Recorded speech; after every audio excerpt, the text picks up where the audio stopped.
in disguise. Felt bad for him when it happened against Oklahoma State, and I told him this. I said, but the very next day, I was like, we got him for next year. And so, the hardest thing last year was when he broke his leg and he was in the hospital. I was trying to gauge, okay, at what point do I ask him, are you coming back? And I appreciate him coming back because he's even now you see him on the outside coaching and trying to set the standard. So he's doing a really good job, and he's got a lot of game experience. So he snuck in on field goal, tried to get some reps in there. He's on the non-contact list, but he snuck and got some field reps. But that's the type of guy he's going to try to get some reps. So when did he tell you, yeah, I'm coming back? It was probably... He said he decided pretty soon. He did, but I didn't want to ask him. I want to say it was a week.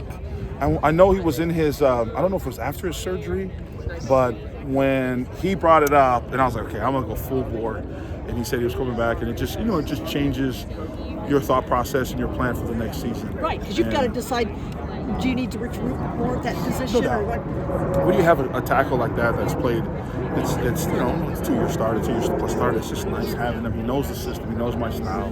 He knows what our standards are. He loves Arizona State.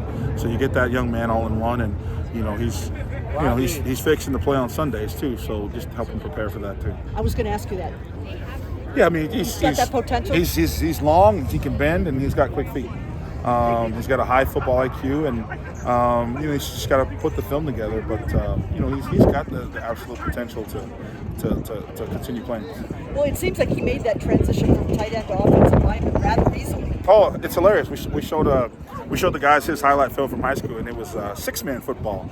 And it was one of those films where it was awesome. They were playing their tails off, but it was him. I believe it was 98 or 99, just running up and down the field trying to make one-handed catches. So it was awesome, and I credit the coaching staff over at Northern when he was at, and even Coach Kavanaugh when they came here and developed him, and Mike had.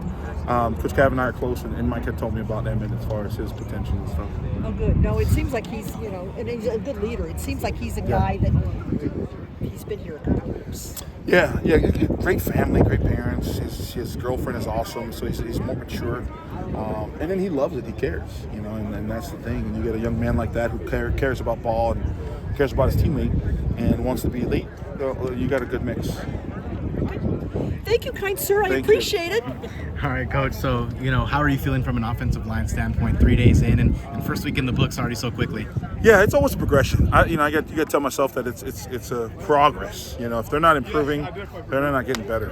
And you gotta look at it as a whole. And so it's progress. Progress is good, and they're trying to improve on little things, and we're trying to improve together as a group of five, which is, it's hard sometimes. This guy's got to improve this guy's got to improve this, but you've got to do it together, and sometimes, and you're going to need the guy next to you. So spring ball is fun. It's the most fun time other than Saturdays, and the fall spring ball is fun because there's no pressure of the game. All the pressure is here on practice, and you're having fun, and you got breaks in between, so it's awesome. What are the complementary things that you've kind of witnessed back and forth between some of the guys who have been here, some of the guys who got really plugged in right away last year, and then some of the new guys that you guys have transferred in? The guys who've been here, they locked the new guys in. They brought them into the group, and they just kind of not just showed them how we do things here at Arizona State, but just befriended them and let them know that they're part of something bigger. And then in the football part of it, you got the returners, and there's a bunch of them now. Luckily for us, that we got them all back with Leaf and Cade Briggs and Maxi Hanachor and Emmett Boley and all of them. Sean Na, they're all back. Even Makua Pule played a bunch of downs last year, so they're all back. And then you add the new guys, and then Ben Coleman is still new. I mean, it's his first time playing, and he's doing some really good things. And big Issei Watautia is a transfer from Mexico. He's doing some good things, and Jalen Clem's out there. He's doing he's athletic, and then I think Josh Atkins had a really, really good practice, and they're doing a good job of just trying to find themselves and working on their craft, but at the same time trying to fit in their scheme of stuff. And so those are the guys that stood out, and the guys that played a lot of football, just a little bit more confident in the Isseis and the Josh Atkins and the young bucks like when Terrell Kim gets back out there, and Joey Sewell was a freshman, so they just you roll them into a freshman, and so Joey's trying to figure it out, trying to figure out which way to go and stuff like that. So it's fun seeing them develop. As much as you kind of say new people in, you know, I think a lot of people don't know maybe the experience behind it, like an Issei who played in the Trinity League, like Sean, or like Clem, who it just came off a national title, you know, team. You know, what do they just bring to the table in terms of just overall additions when you saw a group last year that was just really depleted? Well, so we'll start with Issei. Issei comes from the University of Mexico, where he started.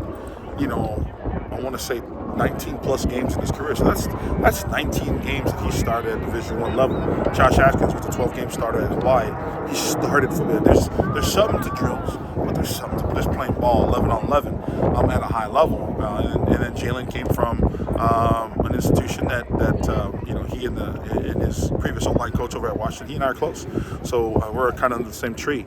And so the familiarity with the words and the technique are very, very similar. And you know, he's been there. He sees what the success is. He may not have the experience of the other two guys I just mentioned, but he has that feeling of what it takes to get that way. But he also remembers how close that we came to beating his ass. Excuse my language. So. Lastly, Coach, what is the confidence level like as you have the depth, at least this far in spring, but just being able, as Kenny Dillingham wants to set the standard in terms of that big playability, but you guys are at the forefront of that with big runs, you know, the protection for big throws, but now being able to have that confidence that, you know, that this is it's very attainable this season. There's no excuse. You know, injuries happen, and that wasn't an excuse last year. Our job is to protect the ball carrier and protect the quarterback. So now we've got a little bit more bodies to throw out there, and the guys last year, they got better, and the new guys are, you know, bolstering the group. So there's no excuse. Not that there was last year, but you know, we got to do our job. It's as simple as that. Do our job. Play as hard as you can and protect the ball carriers.